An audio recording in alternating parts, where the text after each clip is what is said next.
conversation. How did your parents influence your views on relationships? Now, many times we assume in our heads that our upbringing doesn't play a part in where we will end up in our love lives, but it does. I know that parents have a huge impact on how we view our relationships, and this is both consciously and subconsciously. So the subliminal messagings, the undertones, even just the observation, watching them, because the first model of what a relationship should be is your parents. So what you wake up to every day. And that's the reason why I'm such a big believer that you should never stay for any other reason than you love this other person. Many people are staying in awful setups that they call marriages, and they're anything but marriages. So your children grow up detesting the institution because what they see from you every single day is a fallacy, is BS, is crap. In fact, you two should not be anywhere near the same vicinity. But you've decided, for the sake of the children, we are saying for the children. Who told you your children need two angry people who live under the same roof every single day? You don't think it affects how they think, how they are wired? You don't think it affects how they'll perceive love, how they're going to be engaging with women? Your daughters watch how you're treated by your husband, and that sets the base and the foundation as to how they're going to want to be treated, and that even their love languages. You set the tone as a parent, and that's why you must never stay for any other reason than this is a healthy institution, this is a healthy place to raise my children.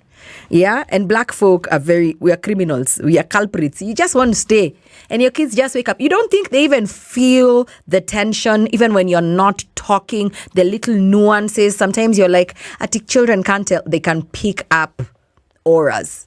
They're like, my friend, these guys, they just enter here in this just warmth and darkness just comes with them in the room, and you think that you fought in the bedroom. They can't tell when you're having dinner. They can tell.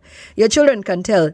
Even very, very young children can tell that this setup is not right. So we need to be very mindful about what we put our children through in the guise and pretense and very misconceived notion that we must stay because children must be raised with a mother and a father. The quality is more important of that institution and that little charade that you're running in your digs. So, and also advice and beliefs. Your advice and beliefs to your children and your opinions also shape your children's opinions and feelings on relationships. Wanawake wanakuanga mwanamke, those small little things that you keep saying, women belong in the kitchen, these women lately they don't listen, these women, and vice versa. You see, you're always late, just like your dad. Okay, someone was called one day in my presence stupid like their dad, and I was like, okay. I was like, miss me, let's see how he turns out. You know, when you start preparing them and cultivating certain awful and negative opinions and mindsets about the opposite gender from a very young age, your man is the problem. Stop telling the children that you are like this, like your father. You are not thoughtful like your father, or you talk back like your mother. Those backhanded comments really take the toll on our children, and it's no wonder. It's no wonder they want to steer clear of that institution called marriage.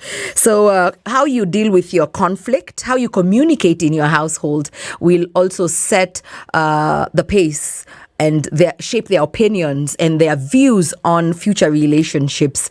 So people who don't like to communicate in your family, you guys don't shout, you also don't communicate. Things happen, everybody retreats to their corner until their ouch and their hearts stop aching, and then you come back. You understand? You keep sweeping things under the rug. So you expect this person is going as a whole human being into another relationship, and they're going to want to hear their partner out. I don't think so. Sisi kwetu tujaikuwa na conflict. You avoid those uncomfortable conversations because, in our house, we don't rock the boat. So this person is going to be a professional escapist. In fact, she says we need to talk.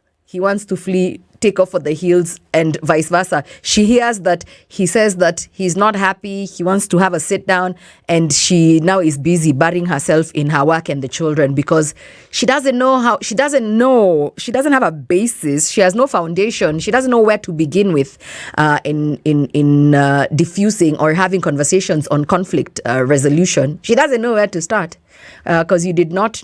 Let me tell you something. We keep saying it and it feels so bubble gum. And ati monkey see, monkey do. Let me tell you about parenting, and I have a child myself. Period. This is where it starts and ends.